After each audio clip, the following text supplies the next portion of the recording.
Ainda estou movido a muranga.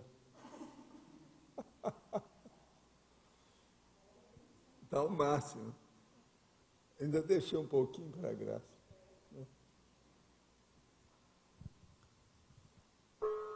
Tertúlia. Meu boa tarde aí para todos. Hoje nós temos aqui a qualidade da intenção dentro da intencionologia. A qualidade da intenção é o fator determinante de todas as ações da consciência, consciex, consim, homem, mulher, criança, adulto, assistente ou assistido, em qualquer dimensão ou momento evolutivo.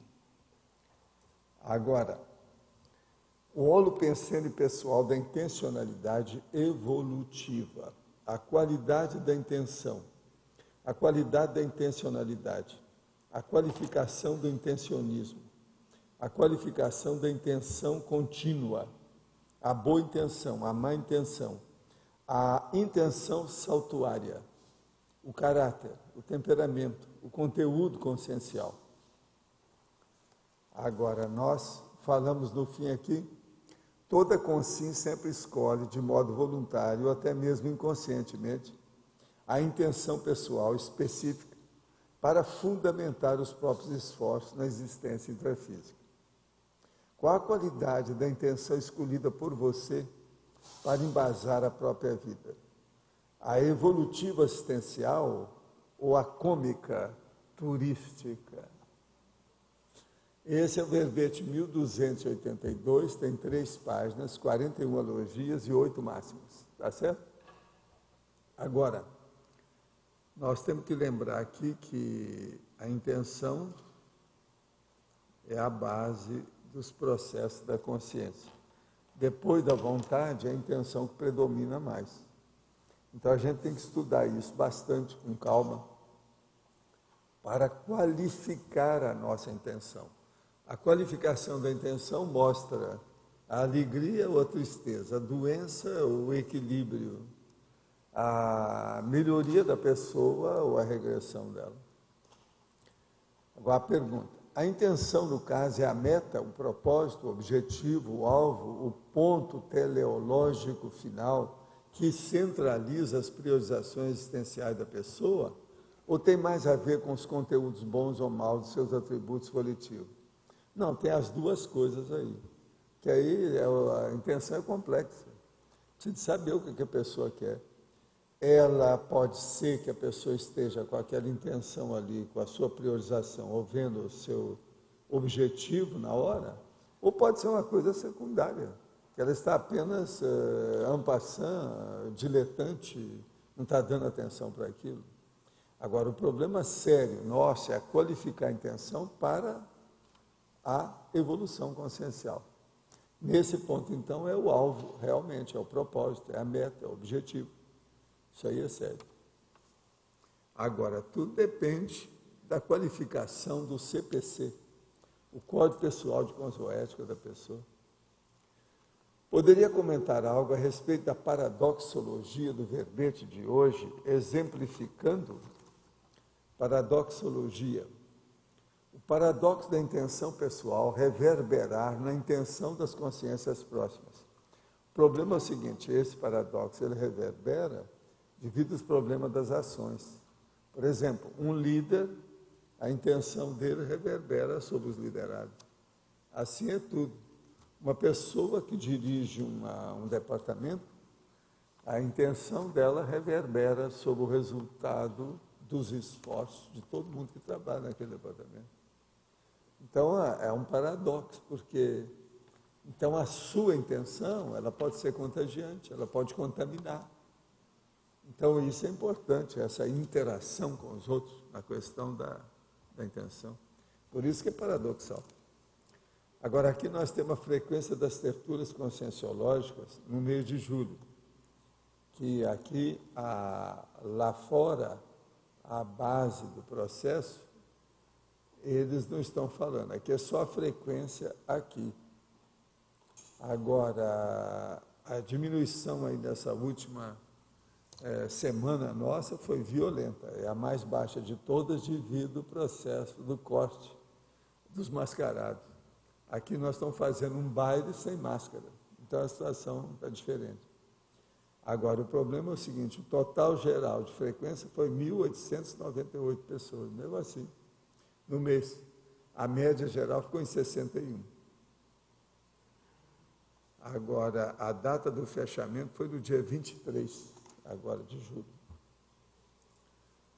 Uma coisa que eu queria falar para vocês é o seguinte, um cara me perguntou qual é a grife do meu computador. Então eu falei com ele que é o computador nu.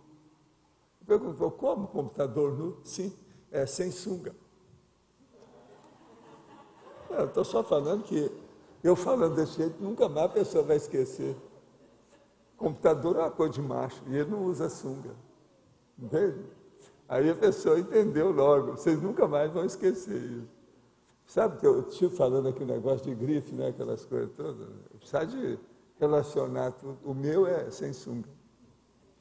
Agora, uma coisa séria também que eu queria dizer em detalhes é o seguinte, o que você tem de bom no seu temperamento, você deve inserir no seu entrelinhamento. Entrelinhamento.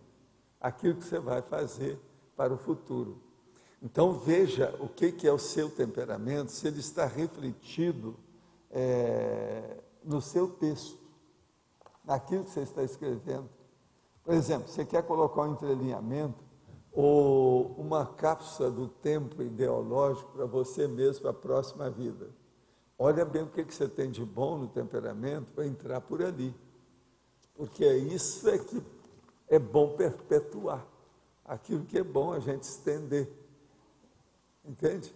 Por exemplo, você tem um temperamento bom assistencial. Então, dê um jeito de mostrar isso no entrelinhamento para chamar a atenção. Que às vezes na próxima vida você vai nascer num lugar muito rico, não vai ligar para a assistência, você desviou. Entende o processo do temperamento? Agora, se o seu temperamento tem tendência para isso, você vai acabar recuperando. O problema é fazer o entrelinhamento, a cápsula do tempo, dentro desse autorrevezamento consciencial, para a pessoa não perder nem tempo, nem energia, nem companhia, nem oportunidades. Ela tira partido de tudo, desde cedo, desde moça, etc. Aqui outra pergunta que chegou agora.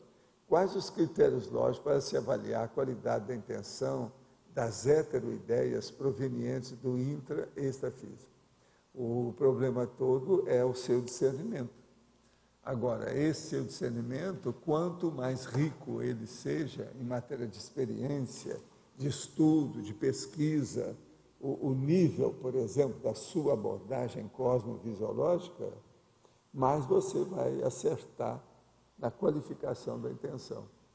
Então, o problema todo de intenção é um problema também do nível evolutivo da pessoa. O que é? Qual a tendência dela? Qual a vocação? De que modo que ela funciona? Qual a relação que ela tem perante as pessoas, as coisas, as realidades? Isso tudo é que mostra a intenção da pessoa. Né? Agora, qualificar a intenção, esse verbete hoje eu considero muito sério para nós. Porque depois da vontade, a intenção predomina.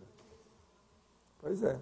Agora, eu aqui estou falando uma coisa das mais sérias que tem aqui nesse verbete, é isso aqui, a intenção saltuária. A intenção saltuária é que leva as pessoas para acima da dispersão consciencial, que leva a pessoa para a não fixação e também o seguinte, ela erra mais do que acerta. Ela deixa de produzir, ela produz pouco, porque é a pessoa que coloca um pé num barco e outro pé no outro, aí ela afunda e os dois barcos também. Quer dizer, o processo todo nosso é sério. Até um certo ponto, o arrivista, o murista, o bifrontista, tudo, eles são desse jeito porque não têm boas intenções. Então, a falta da intenção equilibrada, a maioria dos problemas, questões, os impasses, as dúvidas, tudo nasce daí. É muito sério isso aí. Muito sério.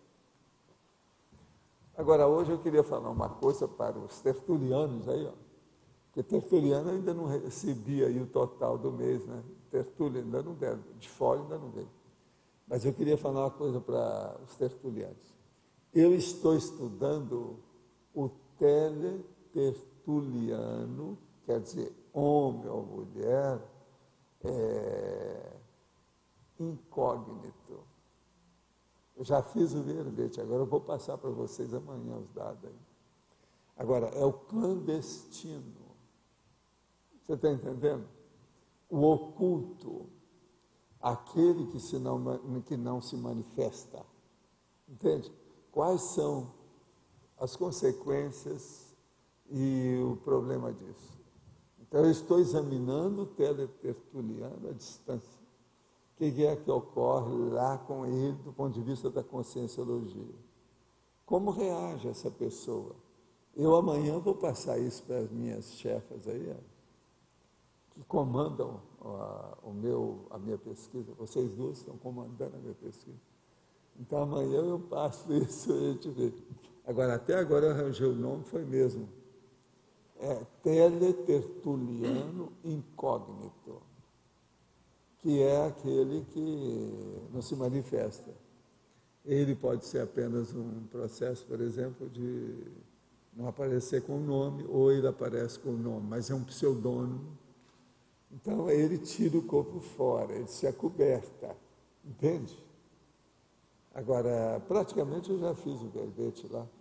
Isso aí estava nas minhas anotações há muito tempo, agora é hora da gente começar a mexer com isso, né? Nós já temos já uma certa experiência do online, com as coisas todas que eu tenho.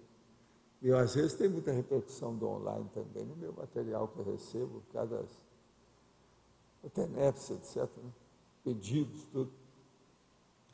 Então, esse aí é interessante a gente estudar o teletertuliano incógnito.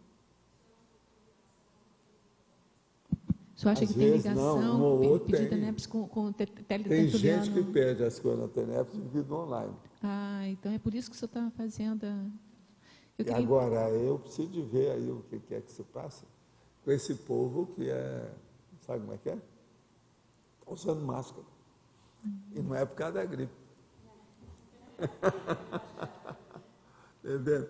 É interessante a gente estudar isso, né? Agora, pode ser homem, pode ser mulher. Agora, tem uns que são assim, eu escrevi lá, são mais assim, rápidos, breves, e tem outros que são demorados. Então, esses demorados são verdadeiramente profissionais, né? Os outros não, são amadores. Pois é, e como é que o senhor consegue captar isso aí? É pela energia? Como é que o senhor sabe? Só uma dedução. A primeira coisa é a dedução natural coisas da personalidade humana. É a conscienciologia. Nós estamos estudando demais consciência. Eu já massacrei a consciência, já virei do avesso, olhei as entranhas, os gurgumilos. É aquela coisa do observar Aquilo o formigueiro. Aquilo foi virado do avesso e do direito. É aquela coisa de observar o formigueiro, né? Não, é o problema da Cross Jordan, e etc. Tal. O meu Instituto Médico Legal, ele é multidimensional. Entende? Eu olho tudo. Agora, as minhas necrópsias, elas são necrópsias de dessomado, quer dizer, o negócio é mais sério. Não é o cadáver, é a consciência. De modo que eu acho que eu já avancei. Essas séries todas ficaram para trás. Valdo, e a dedução tem uma base matemática, mas não é isso que eu ia falar. A parte de... Você já falou hoje aqui sobre o temperamento. Uma vez você falou que o próprio evoluciólogo leva muito em conta o temperamento da pessoa lá. Agora, aqui na patologia também tem temperamento e caráter. Você podia discorrer, aprofundar mais isso aí, em termos também de... O temperamento, praticamente, é o caráter da pessoa, não é isso? É aquela constituição mais íntima da estrutura do micro-universo consciencial de alguém. Agora, o que se passa nesse temperamento? Ele é o produto da acumulação das vivências da pessoa. Sobrou aquilo. Então, por exemplo, um temperamento, uma pessoa, por exemplo, que sobe pelas paredes, perde as estribeiras, No entanto, ela tem 50 anos, experiente, civilizada, às vezes já viajou muito, já leu demais, é poliglota, às vezes até erudita. No entanto, emocionalmente ainda é um primata. Ela ainda perde as estribeiras, quer dizer, é um primata. Primata a gente não sabe o que é, se é um bonobo, se é um orangotango ou se é um chimpanzé, mas ainda é. Entende? Cada reação. Então, isso tudo diz respeito ao quê? É o temperamento. É o processo ainda da estrutura básica, instintiva, instintual, como eu chamo, que ainda está ali dentro do porão consciencial dela, com uma lavagem subcerebral violenta. Então, isso é o temperamento. Agora, veja, por que aquela intenção? A pessoa, na hora que perde as estribeiras num processo desse, é devido ao orgulho, à vaidade e principalmente ao egoísmo dela.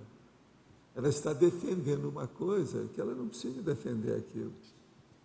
E outra coisa, não adianta nada essas perdas de equilíbrio. Isso tudo é surto, isso tudo é loucura, é uma crise, é um ataque. É um ataque da própria pessoa. Então, veja, há uma condição, então, seríssima para nós estudarmos aqueles autos que eu vivo falando aí, Arlindo. Autocorrupção, autoassédio, falta de autocrítica. Isso é terrível. A base do estudo da consciência, praticamente, nós não podemos fugir disso dia nenhum, hora nenhuma. Isso faz parte do serviço. Mas tem o temperamento, ele é neutro, ele tem o positivo e o negativo. Quando você também falou do entrelinhamento, que se aproveitou no entrelinhamento um temperamento positivo. Mas veja, há umas coisas que predominam no temperamento, muito embora ele seja ambíguo, ou tenha duas faces. Hitler gostava muito da cadela, que ele viveu com ela há muitos anos. No entanto, mandava matar todo mundo do outro lado. O que predominou foi a segunda parte. Ele não fez um canil para ajudar os cães. Você está entendendo o que eu quero dizer? Então, você veja, é sério o processo da intenção. Agora, outra coisa séria na intenção é que ela condiciona todo o nosso processo filosófico, falando aí na sua área. O processo filosófico da pessoa, a tendência dela, qual é o viés que ela escolhe para seguir na vida. Entende como é que é? Qual a doutrina, ou qual o princípio, ou qual, enfim, aquele construto básico que leva a pessoa a admitir as coisas na própria vida. Essa admissão é que é o princípio da descrença que nós falamos aqui para a pessoa adotar e ver, fazer experiência com ela mesma. O princípio da descrença é muito sério pelo seguinte: a pessoa que faz a experiência por ela, ninguém influi nela, não há convencimento, não há processo externo influindo nela, é ela que tem que ver e descartar os processos que queiram influir sobre ela. Então, com isso, a coisa muda de figura. Eu estava estudando aqui hoje, enquanto nós estávamos esperando, alguma coisa para aterrissagem forçada. Talvez eu faça um verbete sobre isso. Aterrissagem forçada. Agora, o que é que vem a ser isso? Veja só. É o seguinte, é a deslavagem cerebral. Entendeu? Professor. Eu estou só julgando a ideia para vocês pensarem. Aterrissa, tá certo? Agora, você veja, é a deslavagem cerebral. Então, por exemplo, uma das coisas mais difíceis que tem é uma pessoa que recebeu uma lavagem cerebral e ela ser reconvertida ao normal, acabar com isso. Então, ela tem que aterrissar. Por quê? Geralmente, ela está voando. Então, ela precisa aterrissar. Porque ela está voando, ela está no limbo, ou no paraíso, que ela acha que seja. Quer dizer, ela entrou no onirismo. Então, é um processo onírico.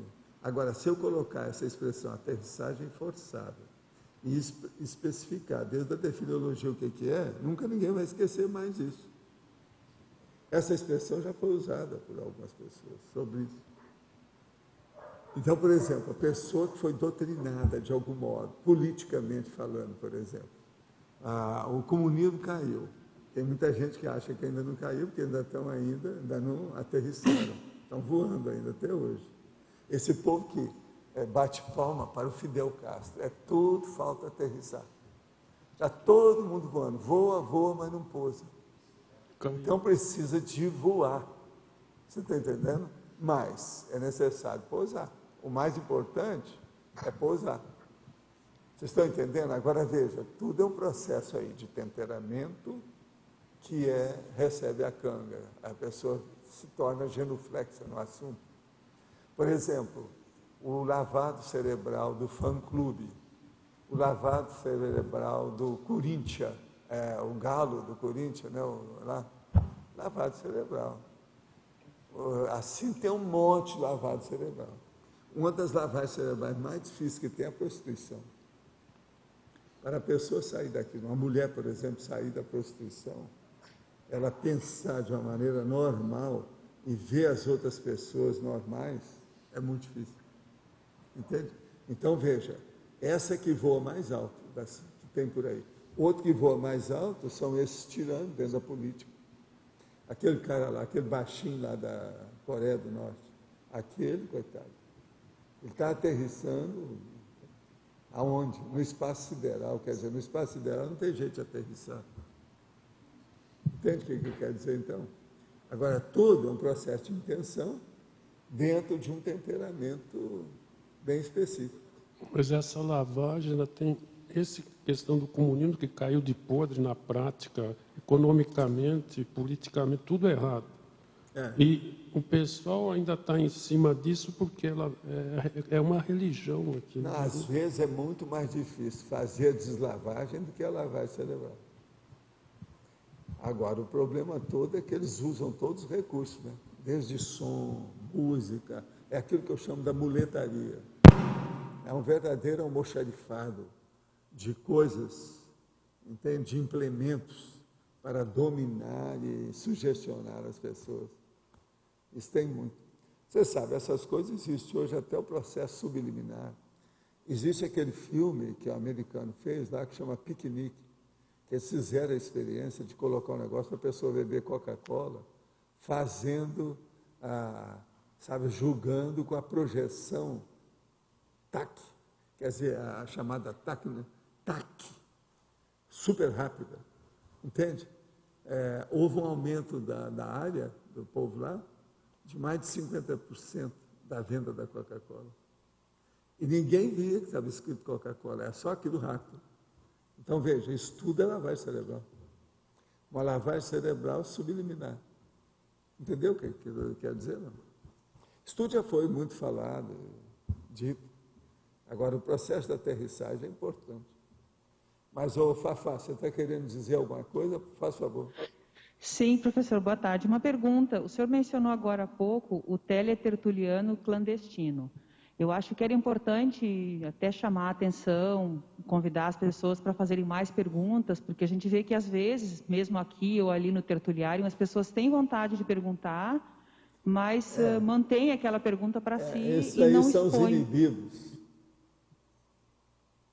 São inibidos. Pois é, como é que o senhor acha que a gente pior pode... ainda do que o clandestino. Entendeu? É a pior condição. Hein? Isso não é antiassistencial? É o quê? Antiassistencial. É, total, né? Falta assistência da pessoa para si mesma. Porque, na realidade, se a pessoa evita, ela não pergunta, às vezes a resposta dela não ajuda nem a ela e nem ao grupo. Aquilo passa batido, ela não esclarece o ponto. O problema é dela. Quem leva na cabeça é ela. Agora, o problema é esse não. Eu estou examinando também aí o incógnito, o oculto, também naquilo que ele guarda, porque não pode aparecer ainda, tem problema na família, ou um processo na repartição, ou no escritório dele, que não pode dizer que está interessado nesses assuntos. Você está entendendo? Tem essas coisas todas. Tem muitos tipos de teletertuliano. O senhor poderia aprofundar a versatilidade assistencial? O que tem a versatilidade? o quanto isso poderia auxiliar, ou qual a necessidade dessa versatilidade, que as pessoas desenvolvessem essa versatilidade na hora da assistência? Quanto mais diversificada seja a qualificação interassistencial da pessoa, mais ela evolui. Isso é básico, é uma coisa mais do que lógica. Pensa bem que você vai ver que tem sentido. Valdo, por que o inibido é pior do que o oculto? Por que o inibido é pior? É porque ele nem chegou a se manifestar, porque existe o incógnito que participa sob pseudônimo e existe aquele que não participa. São dois tipos. Você está entendendo? Esse pelo menos pergunta. Professor, é uma coisa. Ela está começando a se desinibir. Professor, aqui. Sim. Aqui. Eu queria que o senhor falasse um pouco sobre a intenção saltuária que o senhor falou. Isso é devido aos diversos interesses da pessoa ou ela não saber o que quer? Não, ela é porque o buscador borboleta, às vezes, é desse jeito. A pessoa que tem a dispersão consciencial também. Então, ele tem uma intenção saltuária, igual a criança. A criança tem atenção saltuária. Ela não fixa nada. Ela está aqui, está aqui, está ali, está aqui, está aqui. Não há um megafoco. Então, essas pessoas também não têm um megafoco positivo, sério. Sem megafoco, a pessoa está sempre desequilibrada. Nós temos que ter um megafoco. Você observa como a vida é bem feita, até o processo da biologia humana, ela é muito bem feita.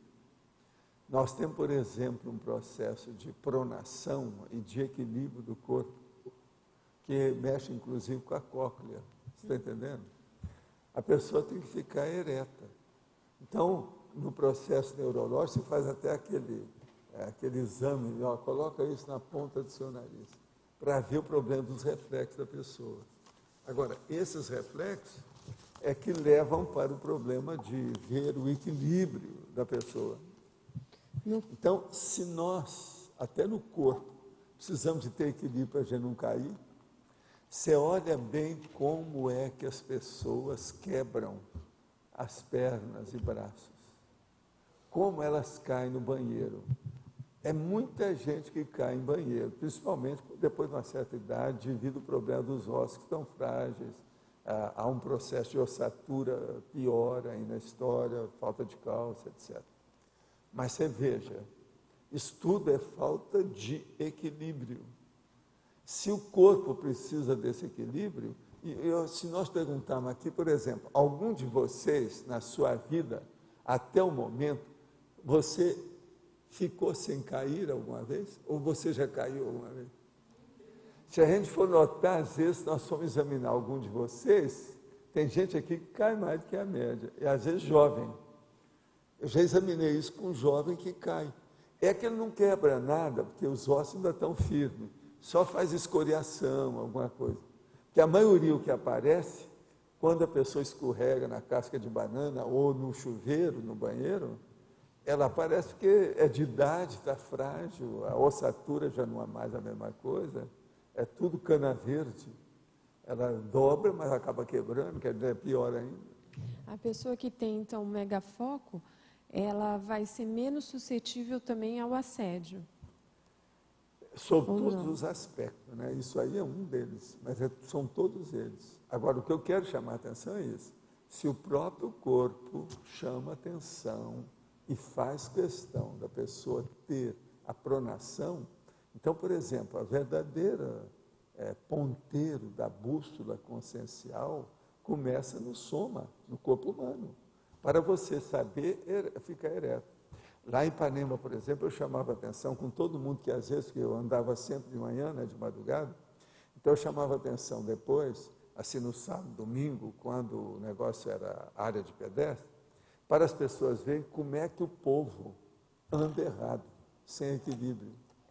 Mas é mais de 50%. Você vai ver a pessoa andando tudo, a marcha, ela é alterada.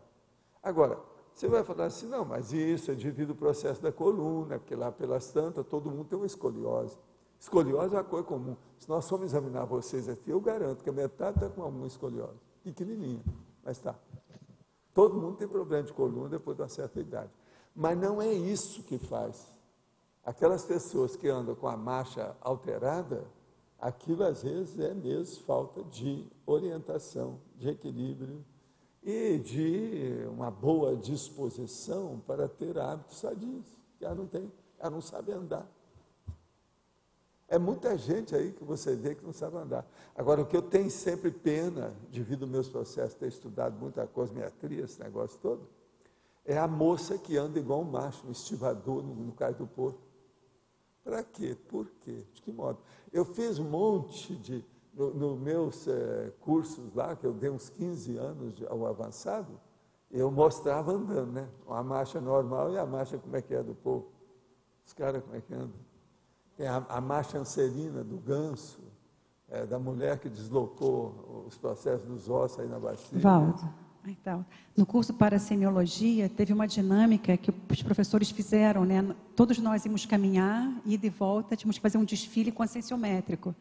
E depois dar o diagnóstico. Então, qual era a marcha? A marcha do soldado, a marcha da maneca, a marcha foi bem interessante, que isso tudo apareceu.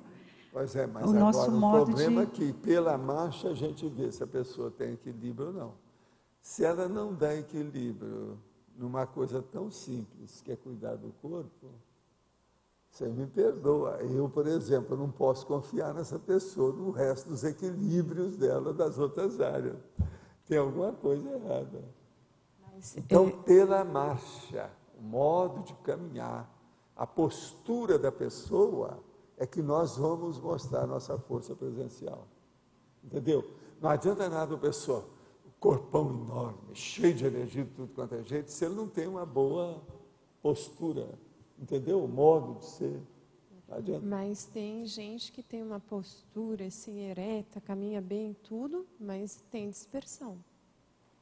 Tem dispersão até um certo ponto. A tendência dessa pessoa não é ser dispersiva. Observa bem que você vai ver.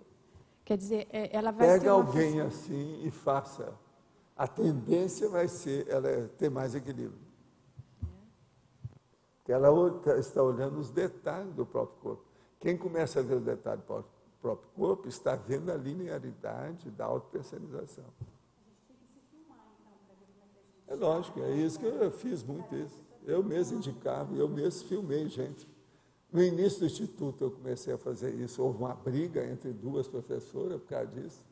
Ela não queria aparecer. Professor, como é que eu ando?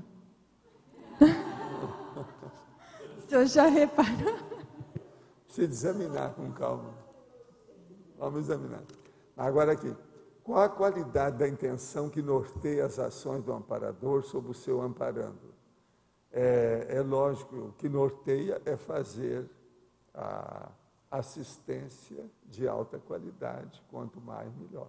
E a do guia cego é chupar as energias e comandar a pessoa, um processo de poder. E a do assediador é tirar partido da pessoa por algum problema, quase sempre é por causa de energia. Minha reação teletertuliana é de impacto, perplexidade, estresse, atração, pois tudo bate de frente com os meus condicionamentos místicos, religiosos, metafísicos, etc. Ixi, ele ainda está confessando isso aqui ainda. Mas sinto que, de alguma maneira, me sofistica e enriquece. Sim. Quando é que você vai fazer a cirurgia? Você vai ficar nessa posição de boa vida, de ambulatorial? Vai na base da receita? Quando é que você vai mudar para valer? Quando é que vai deixar as bobagens dos condicionamentos místicos? Isso é besteira, religioso. Quando é que você vai deixar a escravatura? Pensa bem. Você não é bobo, o que é isso? Você vai deixar para a próxima vida? Afinal de contas, aí seria bom aquela pergunta cretina, né? Você tem curso intermissivo? Se ele falar sim, a gente pergunta, cadê o livro? O senhor pode aprofundar a análise da frase enfática? Ah, sim, vamos entrar nela.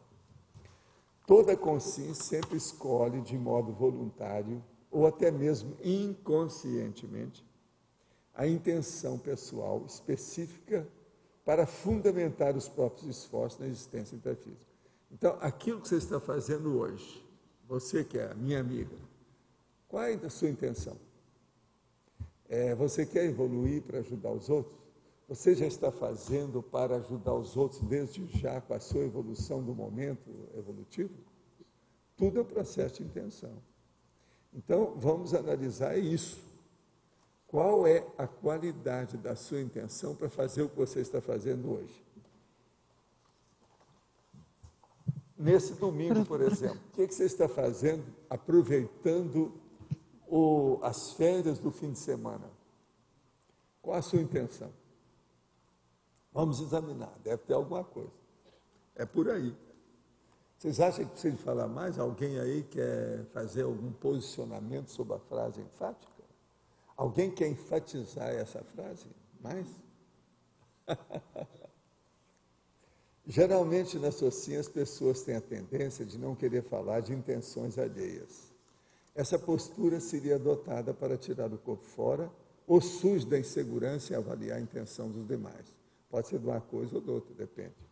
Como melhor avaliar a nossa intenção e a dos demais? A coisa mais séria que tem em matéria de intenção é ver de fato o esforço que nós estamos fazendo. Se você está repetindo o mesmo esforço dentro de uma determinada linha de atividade, a sua intenção está manifesta ali dentro. Ninguém vai fazer uma coisa durante um mês sem ter intenção de fazer aquilo. Só se ela é escrava ou está em algum processo de trabalho forçado dentro do presídio, alguma coisa nesse sentido, mas tem que ter. Que bom que o senhor está fazendo um verbete a respeito dos teletertulianos. Fico feliz por saber que estou sendo assistida ou pesquisada, pois depois que comecei a assistir às tertúlias, fiquei mais lúcida e minhas energias melhoraram muito. E sinto que as minhas assistências também. Minhas projeções estão melhores, com mais responsabilidades. Vejo que tudo isso e a qualidade de intencionalidade cosmoética é qualidade de intencionalidade cosmoética para a minha evolução. Estou certa? Eu penso que sim, né? A gente pode falar que está. Na questionologia, o que seria uma intenção cômica turística? É aquela pessoa que está brincando de viver. Ela vem para cá para fazer apenas humorismo. Ela não leva nada a sério. Então, aí caminha para o problema da tapiação, o simulacro, aquele processo das paródias da vida e etc. Tal. Geralmente, eles falam dessas pessoas. Um dia desse eu perguntei aqui, como é que chama essa pessoa que é assim? Aquela que não tem uma integridade da coisa séria. Leviana. Vocês todos responderam. Então, o que vocês gostam de falar é a leviandade. Está certo. Está correto isso aí. Então, veja, é uma pessoa leviana que é movida pela leviandade. O processo todo aí, no caso, essa é a intenção cômica turística. Mas é aquela pessoa também, da amiga lá do Arlindo, do Dolce Far Niente.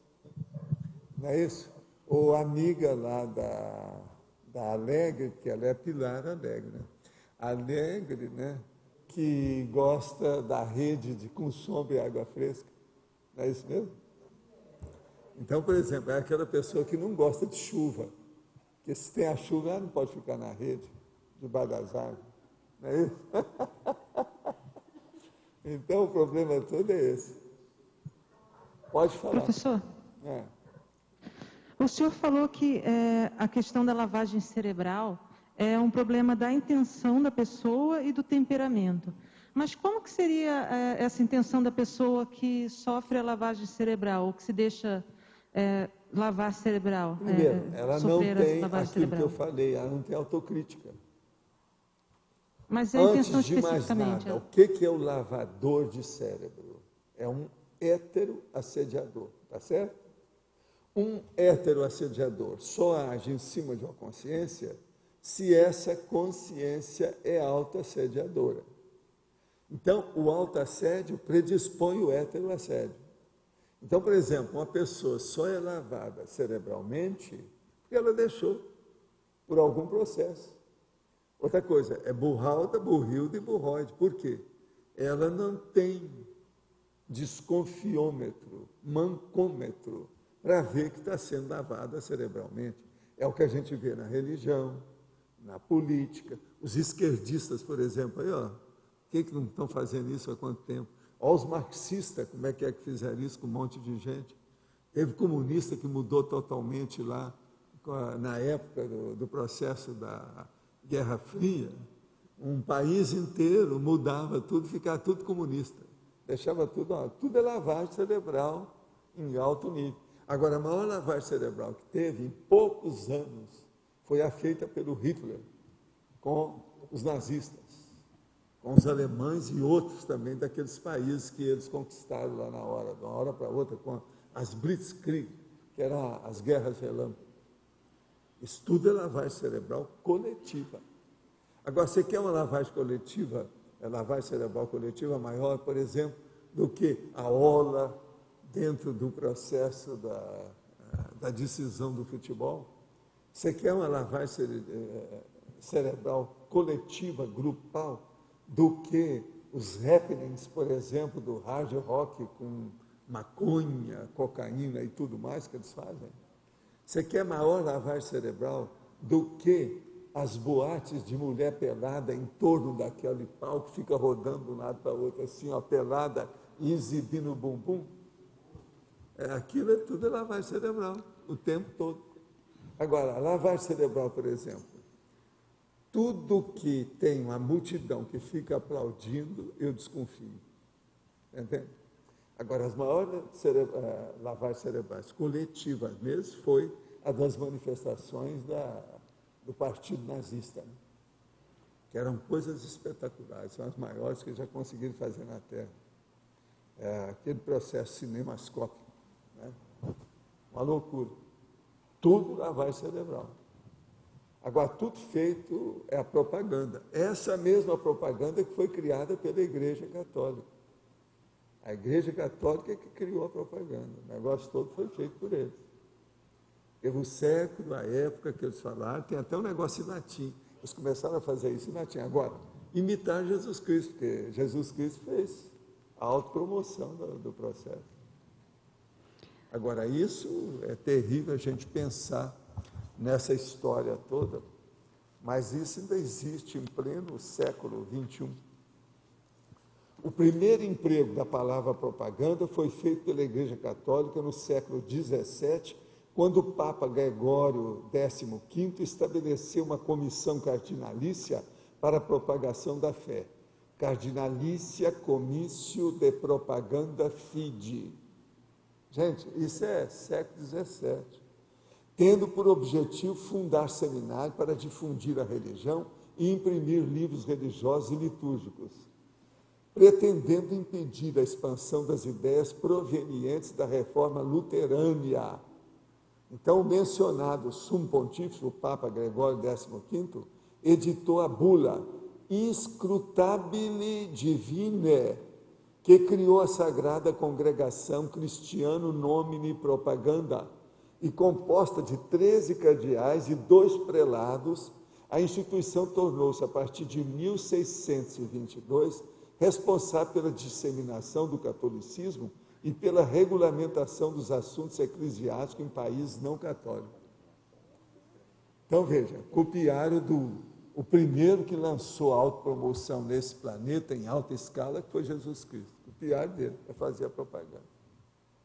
Tudo aí, bem claro. Você quer falar alguma coisa? Quero. Professor, aqui no detalhismo, na efeitologia, você coloca os efeitos felizes das intenções com autodiscernimento. Isso parece ser um indicador importante de saúde consciencial. O que eu queria perguntar é o seguinte: esse aspecto, observar esses efeitos, ou melhor, observar as causas que vêm a gerar esses efeitos, seria um caminho para a gente encontrar os traços do temperamento, então, que poderiam entrar no encaminhamento? Encontrar o próprio ego. Oi? Encontrar o próprio ego. Encontrar o próprio ego. São aquelas pessoas que eu faço, não, seu egão é muito grande. Então, ele pergunta para mim assim, como é que eu acho esse egão? Quer dizer, a pessoa é tão cega que não vê nada. Então, eu viro para ela e falo assim, deixa de ser egoísta. Você fez isso, é egoísmo. Você fez isso, é egoísmo. Você fez isso, pessoa que eu conheço, né? Sim. Tudo é egocêntrico. Mas então, aqui... o problema aí é achar o verdadeiro temperamento, a estrutura, os gurgumilos. Então, quando você fala os efeitos felizes das intenções com autodiscernimento, quando a gente observa as causas que geraram esses efeitos, seria talvez um jeito de a gente encontrar melhor os traços positivos do temperamento que deveriam entrar no entrelinhamento do texto? Nara, Oi. todo mundo tem um discernimento em evolução.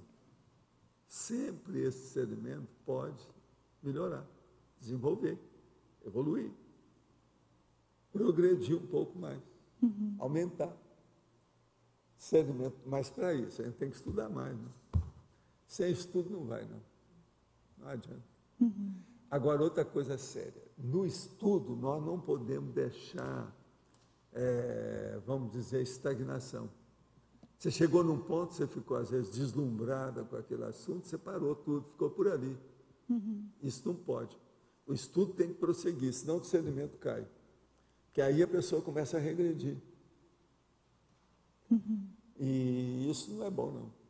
Então, o processo, nosso desenvolvimento também, é acabar com a estagnação. Entende? Com o negócio parado. Marcou passo, regrediu. Então, aqui, ó, nesse caso aqui, os efeitos felizes das intenções com autodiscernimento, ela traz aquela, às vezes, até uma euforia na hora que a pessoa alcança isso. Eu, por exemplo, às vezes, eu estou fazendo uma coisa, quando eu vejo, eu consegui um pouco mais de eficácia, eu fico feliz. Essa madrugada, por exemplo, eu escrevi 2 verbetes numa sentada. Isso é raro. É tanto que eu estou com 1.430 verbetes no dia de hoje. Eu fiz 2 assim, numa sentada.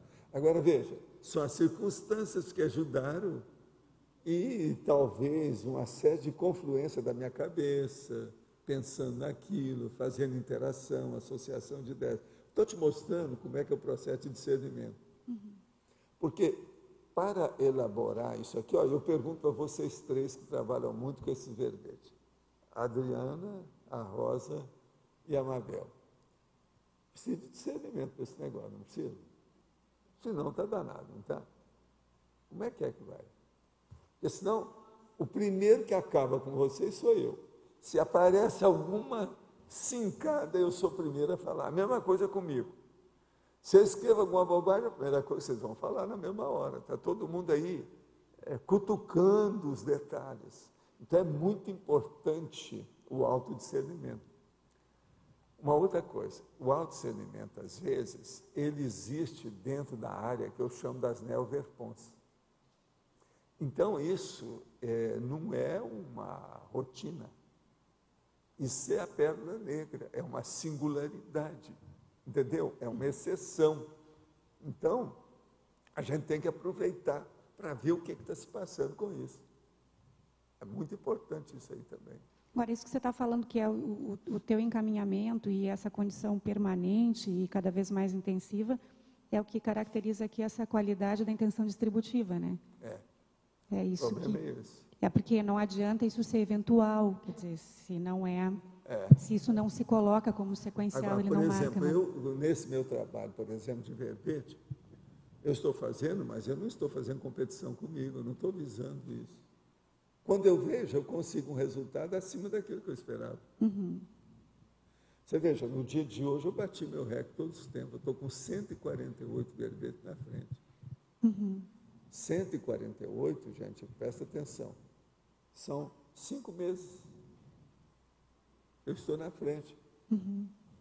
Então, 5 meses eu posso ficar folgado o dia inteiro, porque eu tenho verbete para outro dia. Você está entendendo o que eu quero dizer? Mas não é isso. Eu posso fazer outras coisas para melhorar a situação.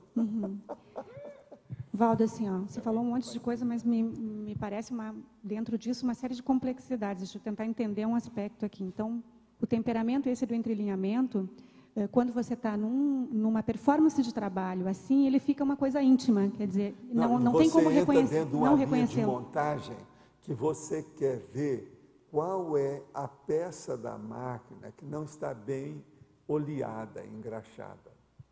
Então, você quer melhorar aquilo. Eu, por exemplo, há muito tempo que olho agora detalhes no mecanismo. Entende? Então, a hora que você vê esses detalhes, você, sob certo aspecto, você está reformulando a máquina, está aperfeiçoando a performance dela, entende? Então, isso aí tudo entra dentro do discernimento. Tá, em outras palavras, se você tem dificuldade de saber, por exemplo, qual o texto que você deveria colocar, ou qual o traço de temperamento que devia estar presente no entrelinhamento, isso é amadorismo do ponto de vista do trabalho, Não, é é isso? outra coisa, isso aí lá pelas tantas desaparece. Pelo seguinte, você começa a acumular, detalhes. E outra coisa, hipótese, vamos dizer assim, começa a acumular unidades do texto da sua pesquisa ou do seu interesse. Então, você já tem uma porção de possibilidades para entrar. Você vai acumulando. Eu faço isso através de pastas. Então, por exemplo, se você for lá, eu te mostro em cima da mesa, tem um local lá de neoverbetes. São todas hipóteses. Agora, eu tenho dezenas. São coisas que não estão dentro da minha classificação ou do meu roteiro normal. Aquilo é extra. Então, esse extra tira essa hipótese que você falou aí. Com o tempo, a sua visão de conjunto ampliou de uma tal maneira que esses detalhes foram para a periferia. Isso virou a muleta, virou um andaime, virou, no caso aí, o excesso. Bobagem. Então, a rigor, essas preocupações, ou entre aspas, pensar sobre isso é desnecessário e é até bobagem. Chega num ponto, então, que aquele acréscimo já não interessa mais você. Você tem que mudar o patamar. É aí que eu falo o negócio do platô. Você já não vai dar você não vai mudar um degrau para o outro. Você vai entrar no platô, é lá em cima, ó. Lá é o platô. Aqui tudo é degrau. Entende? É mais alto. E mais extenso. E isso é mais demorado. Então, aí, há uma mudança de padrão, de paradigma. Então, quer dizer que, vamos dizer, as conclusões da tecnicidade disso são todas resultantes da produtividade. Uma outra coisa, isso que você reservou, que são aqueles elementos facilitadores de indicações para neoverpons, para neoconhecimentos, para neopesquisas, pesquisas novas, aquilo pode estar cheio de pérola negra. A hora que você começa a limpar, a ver, aquilo começa a aparecer. Você está entendendo como é que é? Por isso que é muito importante a gente pesquisar e não ficar apenas dentro de um caminho pequenininho, mas ter a visão de conjunto, mexer no atacadismo. Especialize. Você vai na especialidade, mas de vez em quando aquilo defasa. Você está entendendo? Abre. Você tem que ver a hora que abriu para você seguir pelo viés melhor. Isso tudo tem que ser visto. Agora, em matéria de ideias, isso funciona com todo mundo. Por exemplo, dentro da própria parapsicologia, a gente estudava o negócio. Não, você quer sair do corpo, então a coisa mais séria que tem é o seguinte: eu estou dormindo ou eu estou acordado? Essa expressão foi usada internacionalmente por todo mundo, que é um jeito de você aumentar o seu discernimento, ou seja, a sua lucidez fora do corpo. Eu estou dormindo ou estou acordado? Agora, por exemplo, eu estou tentando, já comecei a lá anotar uns dados, para ver se eu faço um verbete sobre isso, mas de uma maneira ampla. Então, eu quero chamar a atenção para a pessoa, por exemplo, durante uma boa temporada, em um mês, você vai dar um jeito de fazer uma imersão total em cima do assunto da lucidez. Então, eu estou procurando ver se eu coloco todas as nuances de lucidez que a pessoa tem, o awareness, entende? Se a pessoa começar a fazer isso, ela vai ampliar mais depressa o parapsiquismo sobre todos os aspectos, não é só projeção, não. Isso é a minha opinião há muito tempo, mas agora, eu ainda não achei, foi o processo técnico de expor isso bem. Eu estou só anotando os dados para me ver como é que é. Você está entendendo, né? Estou entendendo. Então, por exemplo, se você colocar aí durante um mês, todo lado, fazer uma imersão dentro de lucidez, o Moacir te cumprimenta, bom dia, faz assim. Essa expressão, bom dia dele, foi com lucidez ou sem lucidez? Ele está sabendo o que ele está falando? Ele falou bom dia expressando um dia bom para mim, ou ele expressou apenas o dia bom de qualquer maneira? Que é o diabólico. Você está entendendo o que ele quer dizer? Então, veja, isso aí você colocar em tudo. Você está entendendo? A hora que eu estou falando aqui no micrófono, eu tenho consciência que eu estou falando no micrófono, a ressonância da minha voz, olha o timbre, como é que está. Eu estou sendo ouvido lá na outra sala, como é que está isso? Agora, eu estava olhando essas coisas, eu lembrei aqui uma vez que eu fui na Federação Espírita de São Paulo, depois que eu deixei o movimento espírita. Me pediram para ir lá para mexer com o processo de energia. Lá tinha 800 médiuns. Você estava lá nesse dia? E eu levei umas pessoas comigo para ver. Então tinha esse negócio assim, você lembra? Eles não tinham jeito de colocar, não tinha televisão, mas tinha microfone e alto-falante. Eu então saí de uma sala e ia na outra, porque era gente demais. Lá não cabia o povo. Você estava lá também? Pois é. Agora veja, na hora que eu fui embora ainda tinha 800 pessoas lá. No total tinha umas 1.300 pessoas que foram lá. Foi 2.000? Eu só sei que eu falei para um monte, em muitas salas, e mexi na energia com o povo, de tudo quanto é jeito, e era assim, ó. Lá não tinha televisão naquela ocasião, você já pensou? Poderia ter falado com todo mundo, assim, diretamente, eles respondido tudo. Agora, Valdo, o discernimento e a monocultura, vamos dizer assim, ou a ideia fixa, são elementos dissonantes, certo? Mas como é que a gente lida no cotidiano com as tendências monoculturantes, vamos dizer assim, de muitas vidas, e a certeza de que o discernimento é o melhor caminho, mas como é que fica no dia a dia o embate entre essas coisas, porque isso acontece. O meu caso, eu sempre coloco o seguinte, tudo que é do passado eu ponho em stand-by. Eu não adoto nada de imediato e nada. Eu só estudo. Sim, Estudo para ver o que é. Agora, eu coloco o dia a dia, o momento evolutivo na frente de tudo. Eu entendo. Agora, o efeito, por exemplo. Você tem uma atitude que, declaradamente, é um efeito de monocultura. Uma situação. Isso. Como é que a gente lida com isso quando isso acontece?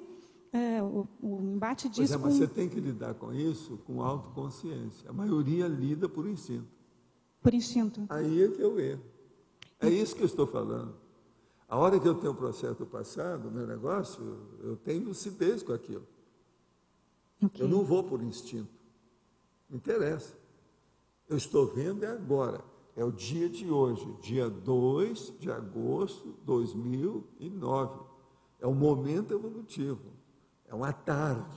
Tá. Acabou. Então, é isso que te diferencia, vamos agora, dizer... Agora, isso comigo, por que é que eu tenho? O povo acha que eu tenho relógio, essas coisas todas, só por causa do negócio de tempo, mas não é não.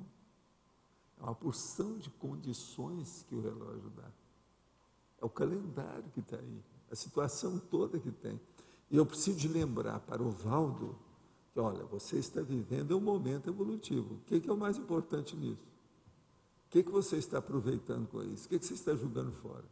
Agora, é lógico, aí tem um percentual que a gente dá para o devaneio, o social, vamos dizer, o quimérico, o fantasioso, a convivência, entende? Mas aquela parte básica do texto sério, daquele contexto, eu não posso esquecer. Uhum. Tá, então, esses aparelhos, eles servem para chamar atenção para isso. Sob certo aspecto, é aquele negócio do Espírito Santo de orelha. Certo. Entendeu? Então, você está dizendo que quando você lida com isso conscientemente, o problema é menor, vamos dizer assim, do que quando a situação é instintiva. Não, ou quando você nem se dá conta que aquilo é um problema. Não é só que o problema é menor, o problema é outro, né? É outro, ok. Uhum. Deixa de ser problema, às vezes, vai ser solução. Não, aí que você... isso muda tudo, entende? Muda tudo, Não é mais problema, é uma solução. Porque eu estava colocando... As coisas quando batem na minha vida, eu vejo sempre o seguinte, que solução que isso aí apareceu na minha vida? Por quê? Eu não vejo como problema. A maioria das pessoas vem como problema. Eu vejo como solução. Pois é. Okay. Porque tudo eu posso enriquecer. Por quê? Eu estou estudando tudo. Tudo para mim tem importância. E isso seria uma das coisas, vamos dizer assim, que contribui para o equilíbrio. Porque aí não tem por que você se desequilibrar ou se... A base é essa. Ok. Tá certo? Ok. Agora aqui. Como usar o parapsiquismo para alinhar nossa intenção saltuária ao maximecanismo assistencial, enquanto ainda não podemos realizar a TENEPS? A melhor coisa que você faz é o seguinte: começa a estudar os seus pensamentos e a sua autopensionização, compartimentando o modo de agir. Se você está no seu serviço, só pensa nas coisas do seu serviço. Se você vai para sua casa, só pensa nas coisas da sua casa. Se você está visitando alguém, só pensa no polo pensante daquela visita.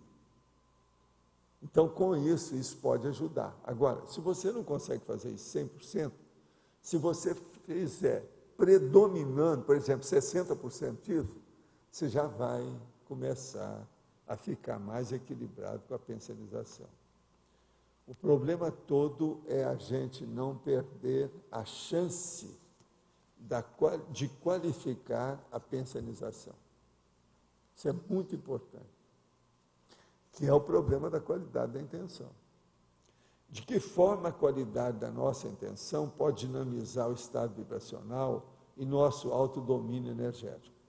É só pensar em ajudar os outros. Tenha a intenção sempre de ajudar os outros.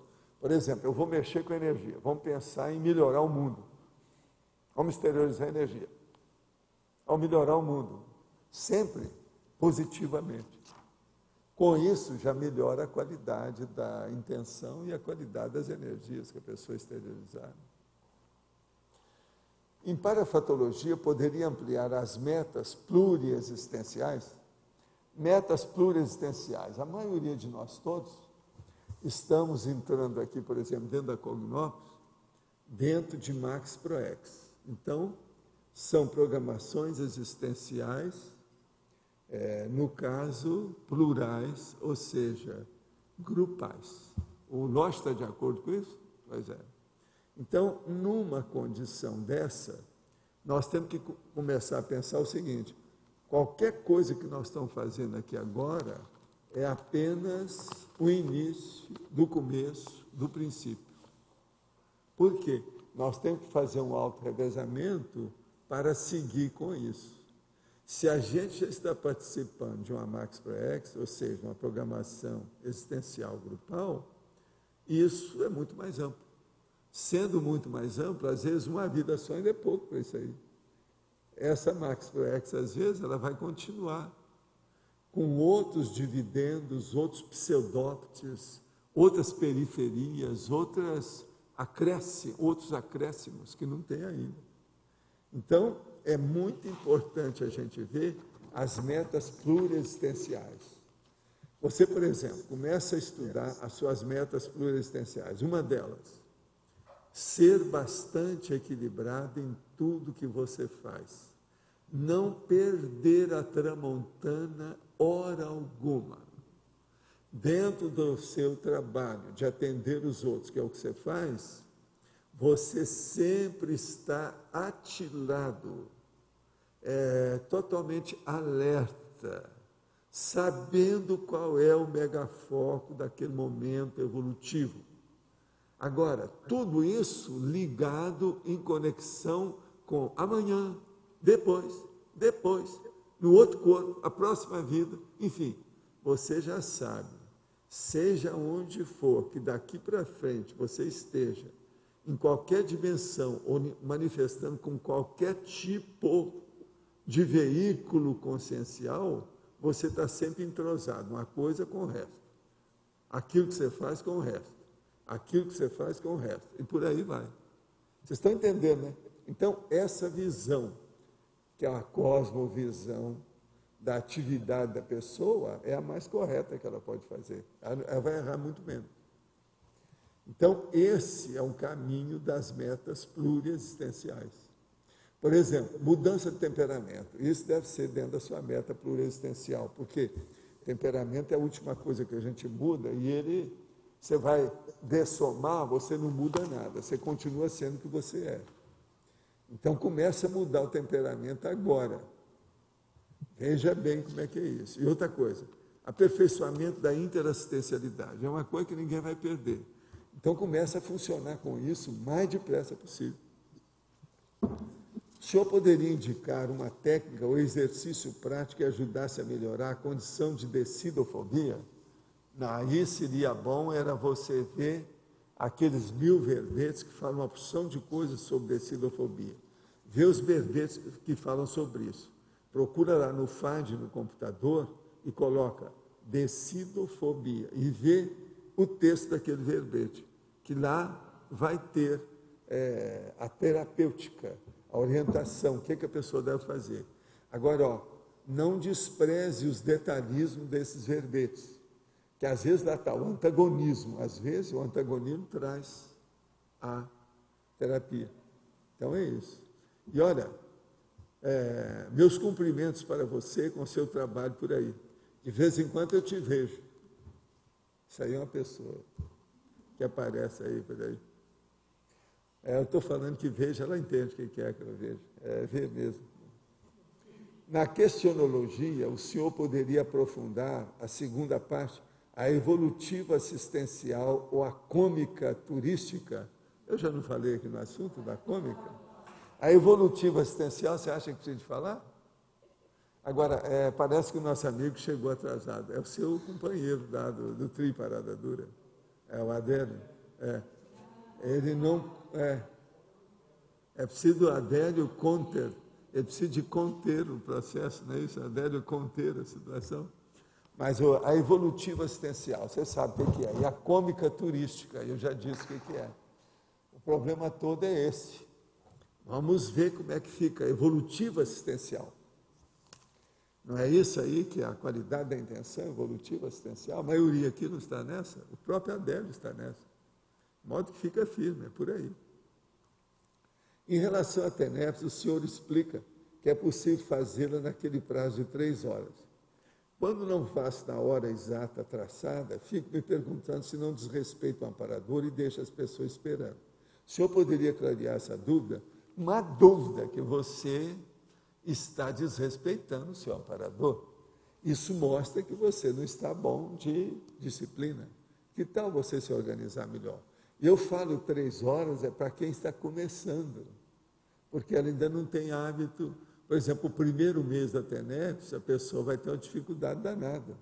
Ele marca aí para as 8 horas, seja de manhã ou de noite.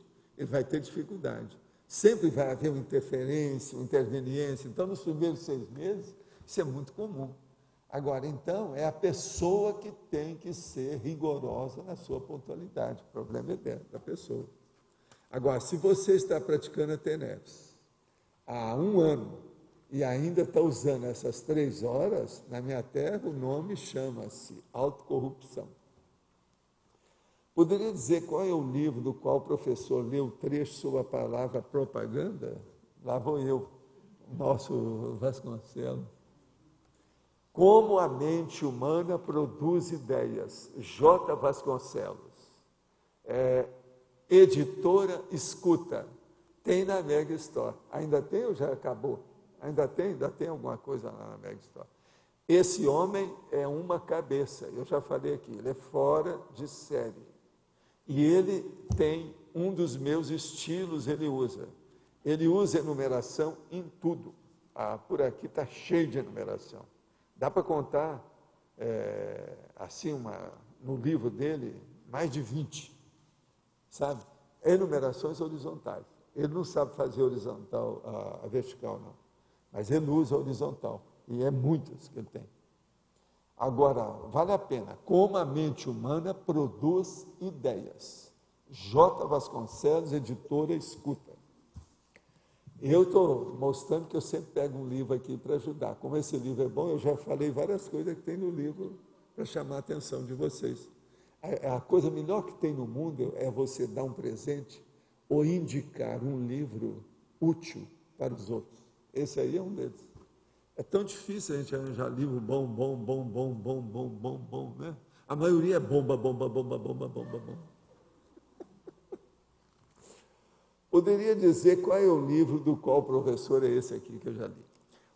Depois que conheci o estudo, a projeciologia, muitas vezes, sinto que sou uma espécie de elefante branco no meu meio pessoal e profissional, ou seja, perdido no bom sentido.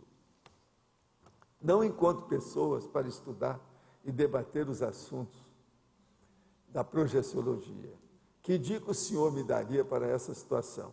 Além do que sinto uma vontade enorme de ajudar as pessoas, não sei como fazer em função das minhas atividades profissionais.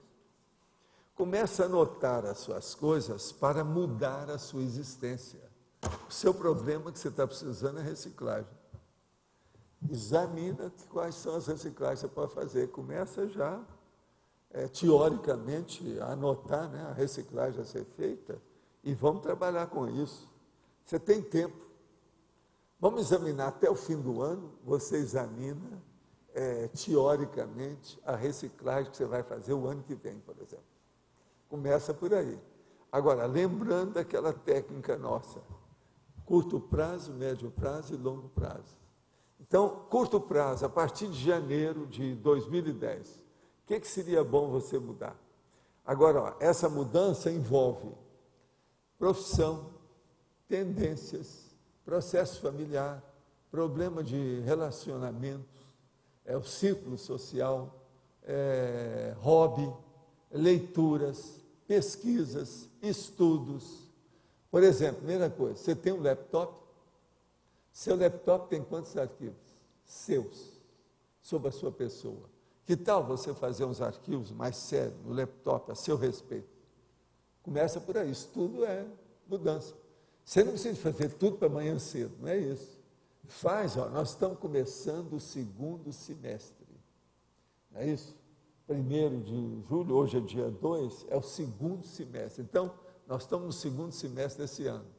Olha esse segundo semestre todo, como é que você vai mudar o ano que vem? Aí vai fazer uma boa reciclagem. Você tem tempo de examinar a coisa. Com isso, então, você sai, é uma boa. É um jeito de recomendar você para você melhorar. Agora, ó, envolve tudo. Atividades domésticas, profissionais, sociais, filosóficas, intelectuais, mentais somáticas, evolutivas, tudo. Pensa nisso. Por exemplo, existe algum hobby ou existe alguma diversão que você faz que pode ser aprimorada? Eu já pego aí, porque geralmente é nesse ponto que pega, né? De cara, né? Você faz alguma besteira, você não fuma mais, por exemplo. Você ainda toma chopinho no boteco, hoje, que é domingo? Quer dizer, estuda aí, é uma coisa para a gente estudar. Pode falar, Adriana. Professor Valdo. Aqui, ó, o senhor comentou... aquela Adriana lá, ela é boa de marcha. O povo que estava perguntando, vê como é que ela marcha, que você vai entender. Ela tem postura e ela sabe marchar. Quer dizer, já deve ter estado no exército, qualquer coisa. Mas então, fala aí, o que houve? É o seguinte, o senhor comentou que a maior lavagem cerebral é da prostituição. No caso da lavagem cerebral, ela atua sempre no subcérebro, é isso? E devido ao problema da prostituição está baseado na sexologia, ela é mais difícil. Por quê? Uma pessoa entra dentro do processo da prostituição, a mulher, e todos os processos morais ou os limites da educação que ela teve na vida, ela derruba e aquilo desaparece. Ela fica totalmente aberta, não é leviana, como nós estamos falando aqui, não. Ela fica anárquica. Então, ela fica anômica. Não tem nada que fixa mais. Os valores dela se perdem. Tudo, então, até um certo ponto, fica válido. Através, então, do sexo pervertido ou desviado, o que se passa? Todo problema moral vai para o espaço. Entende o que é que eu estou falando? Então, por isso que eu acho que para recuperar a lavagem cerebral feita pelo sexo em cima do problema da prostituta, É uma das maiores dificuldades que teve. Na minha terra, por exemplo, e junto com outras pessoas, e gente lá do interior, eu consegui mudar algumas dessas senhoras. Uma delas, então, entrou até na política e saiu muito bem, alto nível, mas o QI também dela é acima da média. Então, a hora que você pega uma que tem um QI evoluído, aquilo, ela consegue defasar tudo. Ela sai na frente, é um prodígio. Há um caso desse, por exemplo, que eu consegui a coisa séria, muito séria. A pessoa se tornou um elemento ativo dentro da sociedade, mas mudou tudo assim, ó. Por exemplo, eu acho que todas as coisas que ela fez, até um certo ponto, errada, dentro da prostituição, ela consertou tudo e muito mais depois do que ela fez, nessa própria vida. Entende?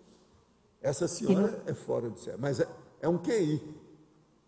Essa tem QI, essa tem um quociente intelectual violento. Então é necessário ter muita awareness, entende? Muita lucidez, muito discernimento para superar o processo da prostituição. Você entendeu por que eu estou falando? É a base, né?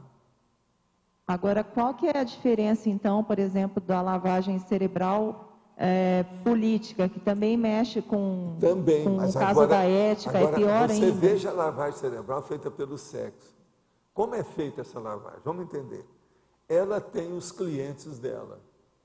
Aqueles homens, ela nunca sabe com quem que ela vai encontrar, um ponto de interrogação. Pode ser um cara que tem até doença, vai transmitir para ela, tem uma opção de coisa. Tem o outro que tem mania, que tem desvios sexuais. Das piores coisas que uma pessoa pode fazer é essa chamada primeira profissão da história humana, não é isso? Que é a prostituição. É terrível isso. Por isso, se você analisar pela prostituição, você vê o resto. Então, a lavagem cerebral, que ela é acometida, que ela se torna vítima, não é fácil. Por exemplo, pode começar por uma cafetina que levou aquela jovem até se prostituir. Pode ser, como eu tive que tratar de gente no interior lá, a própria mãe, que era prostituta, que levou a filha para ser prostituta. E por aí vai. Aí tem um monte de condições dentro do problema da sexomática. Entende? Agora, do ponto de vista da política, mudança de padrão do problema, por exemplo, ideológico. Isso tem demais, mas é a pessoa que, do jeito que eles fazem às vezes, dentro de tortura, etc., aquilo é mais em cima da condição.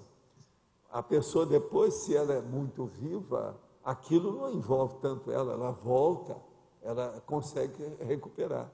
Do jeito que já mostraram isso até em filmes dos americanos lá. Os negócios da Guerra da Coreia, por exemplo, aquele processo todo que havia.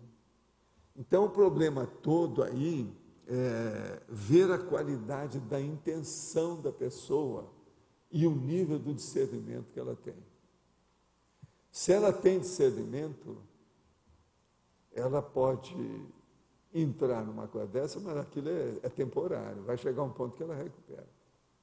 O discernimento é que segura tudo. Quanta gente não passou, eu mesmo não trouxe aqui o negócio do Frank, sobre o problema lá do campo de concentração, eles fizeram a lavagem cerebral de tudo quanto é jeito daquele povo. No entanto, ele chegou a criar uma linha de pesquisa da psicologia do homem. Quer dizer, por quê? Tem discernimento. E ele é uma cabeça, eu mesmo falei, esse aí é o outro que tem a cabeça. O problema é a gente pegar esses autores e fazer uma listagem. Gente que tem inteligência. Que é o que falta mais é inteligência, sabe? É discernimento. Mas sabe o negócio do Viktor Frankl? Você está entendendo? Olha bem isso também, que é um outro. Walter, deixa eu divulgar, então, que chegou ontem na Mega História exatamente esse livro que você está falando. É dele? O Em Busca do Sentido. Em Busca de Sentido, olha lá, Viktor Frankl. Em Busca de Sentido. E o Homem Plural também, que você comentou. O Homem Plural, Bernardo tá. Davi. Tá. Chegou ontem na Mega Store, para os teletertulianos também, que quiserem encomendar.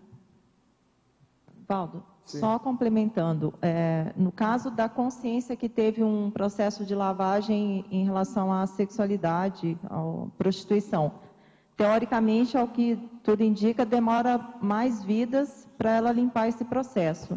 Não, e às vezes não é isso. Às vezes ela limpa ainda nessa vida, porque a prostituição vem de outras vidas. Ela já caiu nessa porque a equipe era prostituída, entendeu? O problema é a equipe que veio do passado, já veio com prostituição. Então pensa nisso. Agora, o processo é ter a qualidade da intenção disso aí. Se tem, ela consegue superar.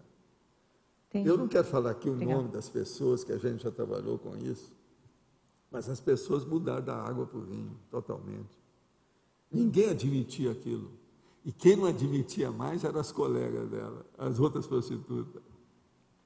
Entende? Tinha umas que iam nas minhas palestras junto com ela. Então, ela ia na minha palestra, então levava 3, 4 prostitutas junto. Entende? Agora, com o passar do tempo, ela entrosou com aquilo e falou assim, não, eu acho que eu tenho também o curso intermissivo. Mudou tudo, acabou. Aí ela começou a melhorar a vida, arranjou casamento para várias das colegas, aquele negócio todo, elas mudaram. Entende? O caso é sério, um problema desse. Agora, uma mulher prostituta, como é um caso dessa, você sabe, antes de mais nada, ela é assistencial. Quer aguentar um homem no escuro que você nunca viu, pensa bem um negócio desse, como é que é duro, hein? Está entendendo? Eu fico pensando, eu na minha qualidade de homem, se eu tivesse que aguentar a opção de mulher que eu tinha que assistir sexualmente, sem saber quem é, não, você já pensou que condição eu bancar o prostituto invertido? Quer dizer, seria uma coisa terrível um negócio desse. Eu fico pensando. Então é preciso ter discernimento com uma coisa dessa. Pois é. Não, o problema é tudo, né? É o instinto, a parte animal, de bicho. A pessoa não pode nem pensar em cabeça. Ela não pode ter papo cabeça nisso. Está entendendo? Se tem, como é que vai ter prostituição? Não tem jeito. Por isso que eu chamo aí o problema da lavagem cerebral. Olha a lavagem cerebral que tem nesses filmes que eles mostram a dona em torno daquele mastro e ela pelada lá, se exibindo. E aquele ambiente que tem, um ambiente cheio de fumaça, etc., de cigarro, de uísque, boate, né? O negócio não é fácil. É porque dentro desse aspecto eu vejo um lado que é tanto a lavagem em relação à prostituição, mas também outra lavagem que é o tabu da sexualidade, né? Que não é exposto, que não é falado e gera um outro problema. Mas então são duas vertentes. Da prostituta, isso tudo já foi para o espaço, isso aí não é mais problema para ela. Os tabus não existem, pelo contrário, ela acabou com todos os tabus de maneira negativa. Então ela foi para o acostamento, ela foi para a ilicitude total. Então isso virou marginal. Por isso que vocês olham nesses próprios esses seriados aí, e esses filmes que falam sobre isso, o povo que trabalha, a polícia junto, quando é prostituta, como é que eles tratam? Mesmo os americanos nos filmes, eles não conseguem mudar isso. A linguagem, o modo de trato, contato, até esses seriados todos que eu falo aqui, todos eles são assim. Você vê logo como é que é a situação. Uma outra coisa, eles põem gente lá dentro, naquela questão, por exemplo, tem aquele cara que tem o cabelo puxado aqui atrás, que faz o papel lá, de propósito, para ficar no mesmo nível dos prostitutos e das prostitutas, dos toxicomaníacos. Sabe qual, né? Como é que é o nome dele? Ti, não sei o que é, Ti. É um nome também tipo apelido, ele arranjou. Após que eu acordo e fico relembrando as projeções ou sonhos, muitas vezes eu ouço sons intracranianos. O que se deve isso? Anota para ver o que é. Contempla, precisa ver o que é isso. Se não é processo físico, você escuta em outros horários, para ser um zumbido, tínitos ou tinitos ou qualquer coisa, é preciso examinar que às vezes é um processo de sinalética energética. Estou um pouco confusa com o significado das palavras interlúdio e proscênio, usadas na conscienciologia. Poderia me esclarecer, por favor? Interlúdio é apenas mostrando um processo que é interregno entre uma coisa e outra. é justamente o que é essa, vamos dizer, colônia, ou esse processo extrafísico que nós chamamos de interlúdio. Porque são pessoas que são conscientes, que estão preparando para vir para cá. Então, por exemplo, é você, há algumas décadas aí atrás, quando era consciente. Então, você vai lá. É aquele período de transição entre a condição extrafísica e a condição física. E o que é que você vai fazer na parte extrafísica para vir para cá? Esse é o interlúdio que nós usamos mais. Agora, proscênio. Proscênio, geralmente, é quando você está acessando, que vai chegar, por exemplo, ao problema do palco, da realidade do teatro, da própria vida. Que até um certo ponto não é muito longe disso, tem alguma relação com o processo de interlúdio. Agora, o interlúdio é mais o intermezzo, é mais o interregno, é mais a parte de transição. E o proscênio é a parte de acesso, é aquilo que a gente está chegando. Eu geralmente não uso só a palavra proscênio, eu tenho umas palavras que eu uso para isso. Aquela palavra que você chega, como é que chama? Quando você vai chegando perto da porta. É a soleira da porta. Eu vivo falando isso aqui. Hoje eu notei, por exemplo, que a turma não está aí, né? Isso é raro, né? Será que houve alguma coisa com ela?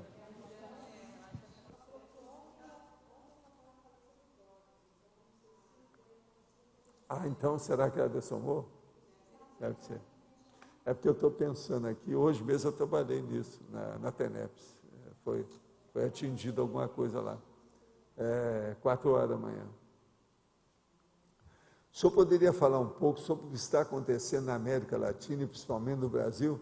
Essa é a 5ª pergunta nesses últimos 2 meses. Né? Daquilo que já sabemos, porque estou sentindo no ar alguma coisa com relação às energias que não estou conseguindo identificar. Poderia clarear isso? Estou bastante preocupado. Não, o problema todo é o seguinte, a nossa amiga aí, você que vê muitas notícias, essa coisa toda, nós estamos ainda, até setembro, nós estamos dentro da fase de inverno aqui na América Latina nossa. Então, até lá, esses processos todos que nós estamos vendo na América Latina, eles vão ainda até recrudescer mais um pouco nesses próximos dias, por causa do processo da gripe, principalmente o problema da gripe aí. Porque do ponto de vista geral de política, as coisas estão caminhando do jeito que a turma está vendo aí. As loucuras desses melanciosos, né, da esquerda, etc., lá da Bolívia, Venezuela, né, e alguns outros lugares desses, Equador, não é isso? Então, vamos ver o que vai dar isso. Mas agora, eu vejo que está dentro dos conformes. Do ponto de vista geral, o que tem mais para preocupar aí, que eu te lembraria, é que os americanos já estão começando a fazer as traquinagens, tudo de antes. Isso aí pode levar para outro buraco daqui a pouco. Já tem muita bobagem em matéria de dinheiro. Já mostraram lá que até agora já foi mais de 10 trilhões que eles já queimaram com essa história toda em diversos países. Agora, eu já tinha calculado, quando essa crise começou, que o negócio devia ser uns 30 trilhões. Eles agora já falaram em 10. Naquela ocasião, eles falavam num trilhão. Agora já tem 10, de lá para cá, de setembro para cá. Então, isso é que eu acho que é mais perigoso, que a gente não sabe. Porque se der uma recaída, uma recidiva da crise aí, mais uma, vai ser uma lavada geral, porque essa aí é a maior crise econômica que a Terra já passou até agora. Se eles não segurarem, eu não estou vendo nada disso. O nosso amigo lá, Obama, é muito assim, da diversão. Ele parece que está sempre num filme cômico. Tudo dele é para apresentação, tipo Hollywood, quer dizer, ele quer bancar o Nixon, no caso aí, mais o Reagan, né, no início. Isso aí não é bom, não. Tinha que levar esse negócio mais a sério, a coisa está muito braba. E, no entanto, eles já estão falando que tem isso, outro abusa disso, outro. Olha bem o processo econômico, eu acho mais sério fora daqui. Agora, outra coisa, do ponto de vista dessa gripe, da influenza, o que vai ser sério mesmo é a hora que lá para outubro, novembro, dezembro, Como é que vai ser o inverno no setentrião, no norte? Aí a gripe pode piorar mais.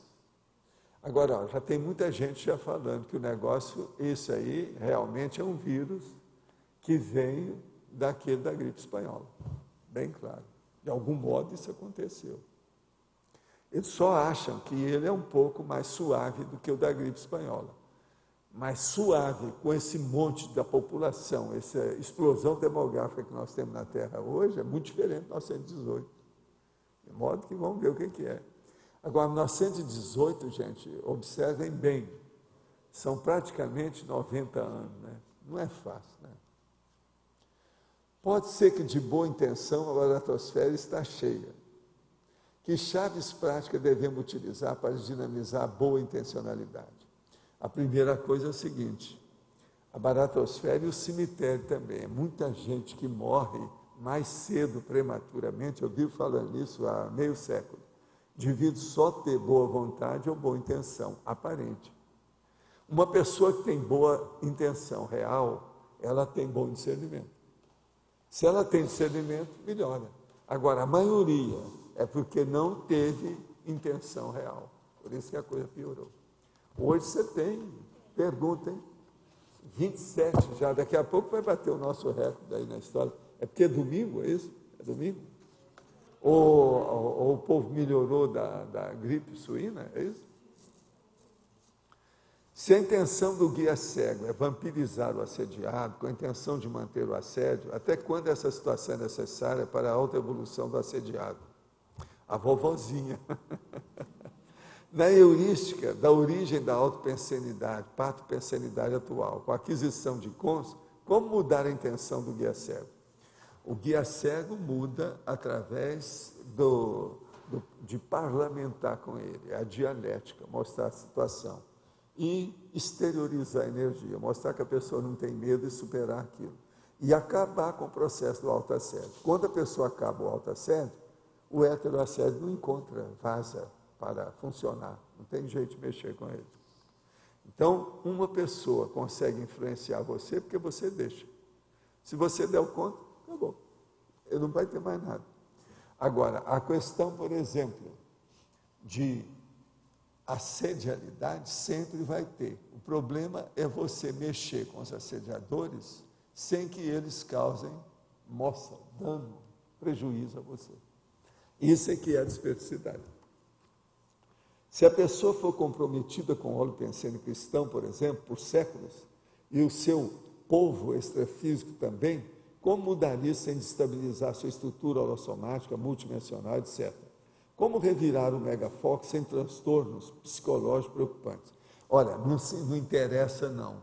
Pode revirar o seu megafoco para o melhor, você só vai ganhar com isso. Deixa de bobagem.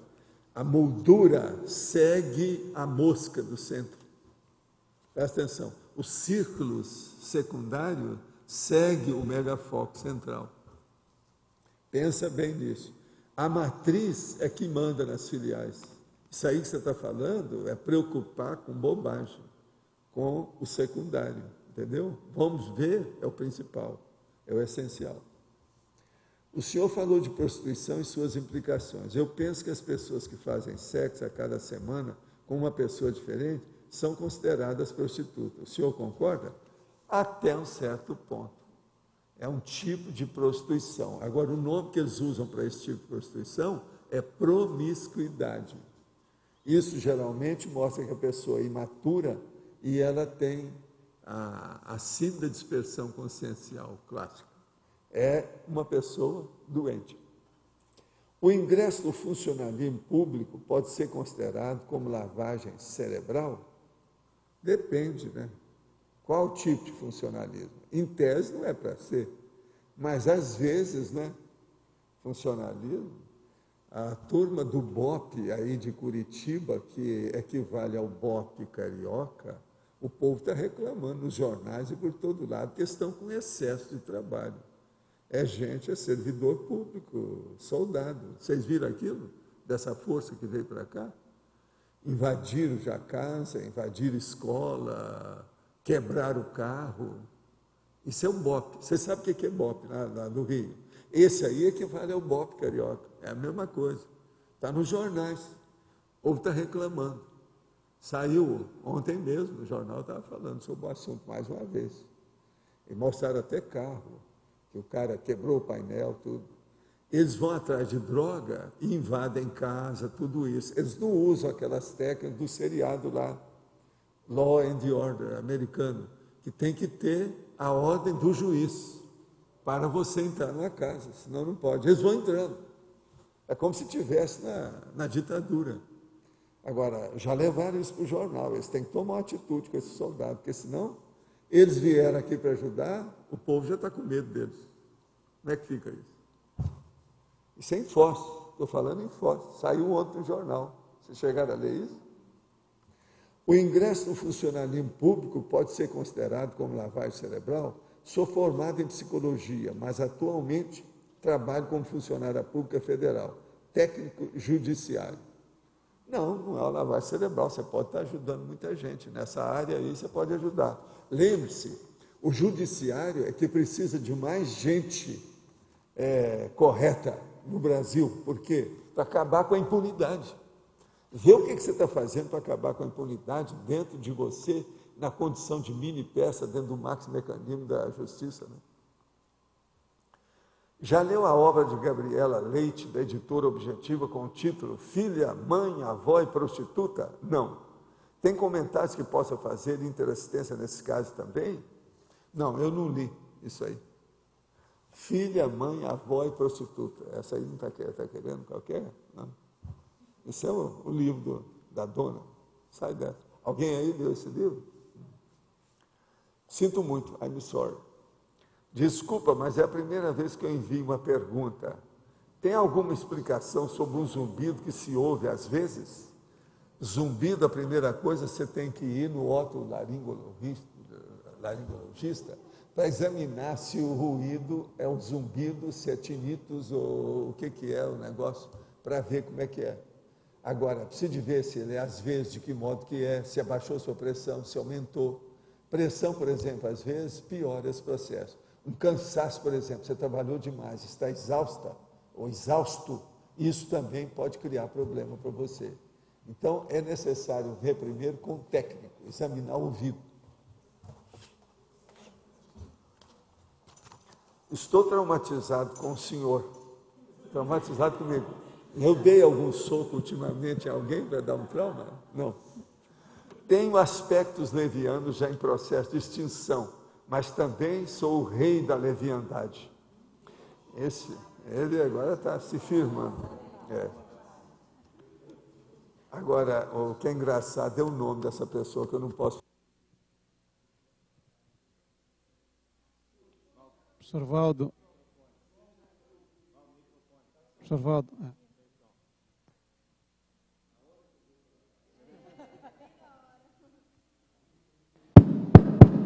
Mas olha, você já examinou os seus dois nomes que você manda para cá? Primeiro, põe um I antes. E o segundo, muda o U por I. Veja bem, o seu nome como é que é terrível, se você pensar nisso. Até que, se você é o rei da leviandade, seu nome está perfeito. Eu estou só te falando que você tem que mudar o modo de apreciar você mesmo. Você não dá valor para você? Onde é que está a sua autoestima? Vamos estudar isso. Se você aparecer aqui algum dia, você chega e fala seu nome para mim, para ver quem é, com calma, que eu quero conversar com você. Então, agora ele vai falar. Existe boa intenção. Estou escrevendo um livro. Estou focando minha profissionalização. Pedi demissão do emprego para arrumar coisa melhor. Pretendo fazer TENEPS, ser docente na Conscienciologia, se aceitar o meu tipo, posto que não posso forçar nada. Vai alguma dica? Olha, você está ótimo. Você vai mudar e vai honrar esse nome num outro nível, de modo que, se eu puder ajudar, um dia você vai aparecer aqui, nós vamos conversar. Deixa passar a influenza, não é isso? E aí você dá um pulo aqui que nós vamos conversar. Agora, gente, eu não posso perder o amigo para fazer uma piada, porque senão era o caso de fazer isso aqui, porque, aqui ó, Está coçando na ponta da língua, eu não posso falar. Fala. Na frase... Ah, já? O que houve aí, hein? Qual foi? Hein? A bateria? A bateria aonde? É essa pequenininha aqui? Ah, esse aí tem que arranjar uma bateria. Ó.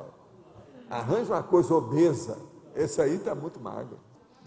Na frase enfática, o senhor fala, né, que a consciência sempre escolhe de modo voluntário ou inconscientemente a intenção pessoal. Sim. Aí eu queria entender como é que é essa escolha inconsciente, porque na minha, assim... A escolha inconsciente porque eu seguinte, pensaria que seria sempre voluntária a intenção. Uma pessoa está vivendo a vida dela, um homem, por exemplo. Aí chega, tem uma moça, ele fica apaixonado por ela. Mas uma paixão séria, ele não vê mais nada. Aquilo vai levando. Tudo que diz respeito naquilo, ele engole, ele puxa, ele leva.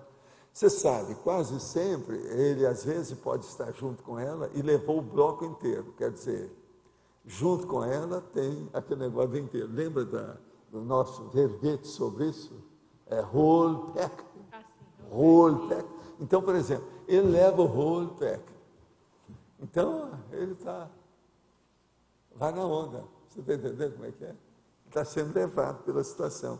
Esse aqui é o processo de modo inconsciente. Ele escolhe de modo inconsciente porque está na onda. Levou a coisa. Às vezes, um negócio aqui chamou para ele entrar por aqui. Acabou. E lá se vai. A intenção já acabou, tudo. Ele está subordinado àquele grupo que comanda. Virou marionete. Sim. Tem muito disso. Observa que você vai ver. Entende? Agora, o processo, esse que eu falei, é o que acontece mais, né? A paixão, né? Uma paixão por uma pessoa, atrás daquela moça tem o whole pack, tem que levar tudo. Aí entra o pai, a mãe, os irmãos, o negócio que tem, o emprego que tem que arranjar, aquilo outro, não sei o que é, mais aquilo que tem que dar, a pessoa que está doente, o problema que tem que arranjar para a saúde da pessoa, aquilo que dá... Você já viu, né? Tem tudo isso. A vida é dura. Isso, às vezes, é inconsciente, a pessoa não viu. Você vai me dizer que uma pessoa apaixonada vai ver algum detalhe daquilo que vai ocorrer depois da manhã? Não vai. Então o negócio vem de cambulhada. Agora, é a chamada avalanche existencial. É uma avalanche, é um tsunami. Aquilo vem e a soberba a pessoa, ela quase naufraga na história, mas feliz. Isso é que é o pior da história, feliz da vida. Então você pensa bem como é que não era a vida dessa pessoa antes, é bem pior. Porque se entra numa condição assim um pouco trágica e a pessoa se sente bem, pensa bem como é que não era antes. Você entendeu? Agora, gente, vocês chegaram à conclusão nessa tarde sobre a qualidade da intenção? Alguém já tinha estudado essa expressão, qualidade da intenção, alguma vez? Já? Sério? Juntar essas duas coisas, qualidade e intenção, que é o conteúdo da intenção, a natureza da intenção, entende? Agora, a filosofia da sua intenção, a finalidade da sua intenção, o megafoco da sua intenção, isso tudo é a natureza, que é o que a gente tem que estudar aqui mais sério. Agora, então eu falo, a qualidade da intenção é o fator determinante de todas as ações da consciência. Como é sério isso? Só aproveitar, você na exemplologia, você coloca ali os 3 tipos de intenção, né? Você exemplificou a intenção aquisitiva, aquisitiva, executiva e a distributiva. Essa qualificação, aquisitiva, executiva, distributiva, você já usou em vários verbetes. Não, é uma das técnicas que a gente tem para classificar exemplo. Então, eu tenho mais ou menos 150 técnicas atualmente. 150 tipos. Então, eu vou fazer, isso aí vai entrar num verbete meu, com calma, tudo. Eu já falei aqui. Talvez eu vou chegar a uns 200. Uns 200. Agora, você poderia falar essa técnica em si, quer dizer, ou essas 3 qualificações, porque eu já vi que você usou em várias verbetes. Tem muito. Essa aqui é das mais Exatamente, profundas que tem. O aquisitivo, o que Por você exemplo, percebeu? o aquisitivo é quando a pessoa está em evolução, ela precisa de aprender as coisas. Então, é o problema didático da aprendizagem dela. é ela dentro da área do corpo discente. Então, a da Consim, ainda predominantemente egóica, somente pensando em si mesma sempre, que é a consciência. Então, ela está começando a engatinhar do ponto de vista evolutivo. Ela, então, é aquisitiva. Ela recebe muito mais do que pode dar. Mesmo ela querendo dar, não tem nada para dar ainda. Ela não tem substância para isso. Ela não tem essência. Ela não tem ainda aquilo que você fala. Como é que você fala? Você gosta de falar aí que é a turma... Valor agregado? Hein? Não é o valor, o outro. Vocês gostam. A turma de medicina também gosta demais. É a turma de economia. Como é que é? A hora que você recebe... O aporte. Aportes. Esses aportes. É o negócio. Ela está na fase de receber aportes e não de doar as coisas. Presta atenção. Então, isso é a fase aquisitiva. Agora, logo em seguida vem a executiva. É a hora que ela começa a distribuir alguma coisa. Então, por exemplo, a aquisitiva, praticamente, é a vida de 1 a 35 anos de idade física das pessoas da fase preparatória. Tá certo? A executiva, ela começa a fazer. Agora, veja, a distributiva é que é a melhor, que é a hora que a pessoa, por exemplo, já alcançou o FIEX. Aí já passou tudo. Agora, o que eu estou fazendo, vocês observam bem, eu estou estudando a consciência o tempo todo. As coisas mudam, o processo de abordagem muda, o jeito que é, mas a consciência é a mesma, a situação é a mesma e o combate é o mesmo. Roda, roda, eu estou falando a mesma coisa com outra palavra. Lá no fundo, não tem novidade nenhuma em nada que eu estou falando, mas tem, pelo menos, né? A semântica muda, tem neologismo, tem as coisas, isso aí já ajuda alguma coisa. Então, mas... E aqueles que chegam, que têm muita preguiça, eles acham que isso é o maior empecilho, é justamente a terminologia. O neologismo também. Essa diferenciação mais específica entre a executiva e a distributiva, porque a executiva você também já começa a doar alguma coisa. Ainda não é, ele ainda está fazendo execução. Ele está mostrando que ele agora é profissional, mas ele tem que mostrar, ele tem que provar isso. Agora, a distributiva não, já não há mais discussão. Ele já amadureceu, é profissional, você está entendendo? Então, aí a situação é diferente. Agora, veja o que eu falo, da consciência autoconsciente quanto à evolução, interessada na interassistencialidade cosmoética, o intermissivista, que é porque querendo ou não, vocês têm que chegar nessa. Se alguns de vocês ainda não chegaram, está atrasado, porque tem que chegar na distributiva, oportunamente, tem que chegar nisso. Então, como é que nós ficamos? Que deu livro.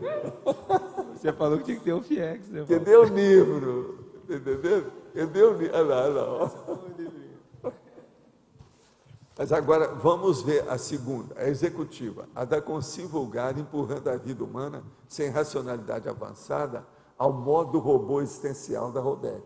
Eu estou chamando mais atenção para isso. Então, veja, consciência, robô consciencial e intermissivista. Está bem claro aqui. Agora, qual é o ponto magno dessa história, o apogeu, o auge da história? Seria aí, no caso, a FIEX, né? O fiexista. Complexo. Tá certo? A situação toda. Agora, tem lógica isso aí, não tem? Sim. Não faz sentido para você? Agora, olha bem esses três aspectos, em tudo que você for analisar lá, olha o que vocês estão fazendo com isso na Apex, que vale a pena. Isso aí, ó, são muitos anos das minhas pesquisas para arranjar essas três expressões, viu? Isso não nasceu de uma hora para outra, não. Mas examina como isso é inteligente. Eu desafio a mostrar a vocês a falta de inteligência nisso aí. Não tem. É um assunto inteligente, querendo ou não. É aquele negócio que eu falo, né? Tem certas coisas que não tem saída, né? Você tem que reconhecer. Manda para o escambau. Não tem jeito. É um negócio sério. Então, os nossos comerciais, por favor. Obrigado. As pontuações de hoje: 25 votos online, 28 perguntas respondidas online, 14 perguntas presenciais, 30 assinaturas no livro de presença. Teremos 2 recados hoje. 13 verbetes para votação. Acrescentamento, agênere, atividade homogênea, conflituosidade, incompatibilidade intersomática, lateropensene, linha de montagem, manifestação parapsíquica, patopensene, recopramento, teste conscienciológico, transmissão gratificante, trinômio evolutivo.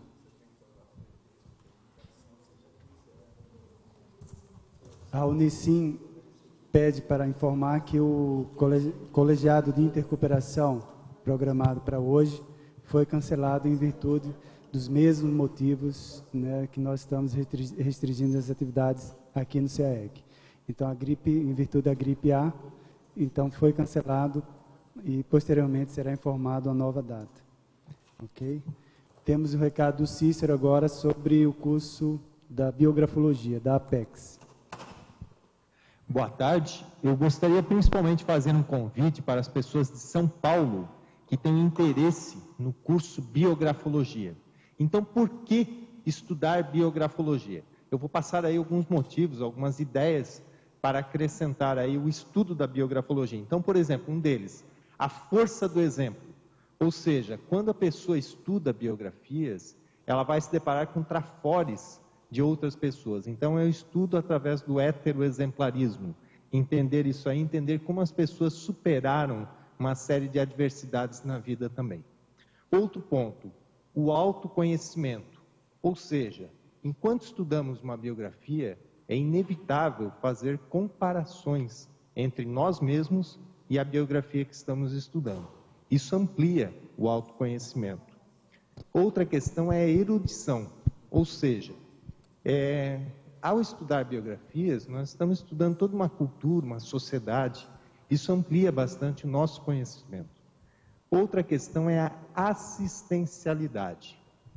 A assistencialidade, ela é principalmente porque nós estamos estudando líderes, na maioria das vezes. E quando estudamos líderes, estamos estudando todo um grupo. Então, ao estudar biografias, nós temos possibilidade de fazer rapport com todo um grupo de pessoas e, normalmente, uma área de conhecimento também. Outra questão é a proexis.